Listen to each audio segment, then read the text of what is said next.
Na tukiangazia mengine ni kwamba Rais William Ruto hii leo amekuwa mwenyeji wa mfalme wa Uholanzi Willem Alexander kwenye ziara iliyoangazia pakubwa biashara na ushirikiano. Hata hivyo, suala la haki za binadamu humu nchini liliangaziwa baada ya mfalme Alexander kuitaka serikali kutii sheria na kuwahusisha vijana katika uongozi.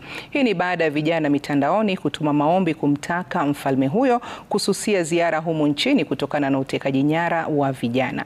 Mwanahabari wetu Gatete Njoroge anaarifu mengi.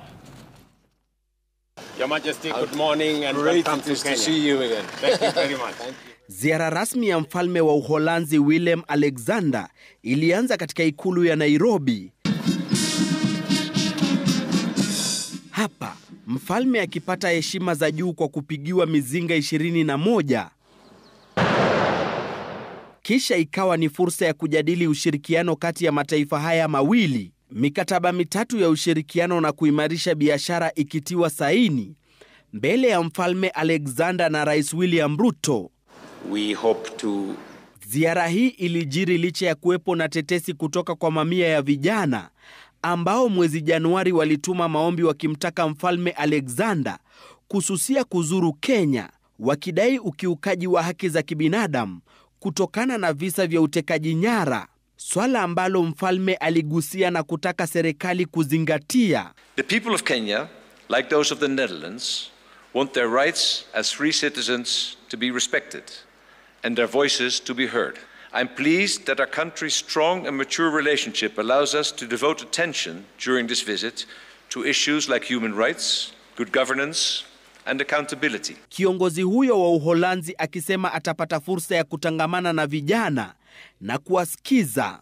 At the ambassador's residence, we will be meeting young Kenyans to hear their views on recent developments. What opportunities do they see to build a bright future for the country they love? A future in which everyone can participate on an equal footing. Kwa upande wake, Rais Ruto aliangazia uhusiano kati ya Kenya na Uholanzi na ambayo imefanya pande zote kufaidi pakubwa.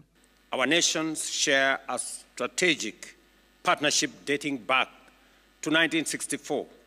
Over the decades, this relationship has evolved, driven by mutual respect, common aspirations, and a shared vision for a greener, more sustainable, and prosperous future. Ujumbe wa mfalme Alexander ukilenga kushinikiza serikali kuangazia masuala ya utekaji nyara kwa kutoa majibu kwa Wakenya na kuzuia visa hivi kuendelea.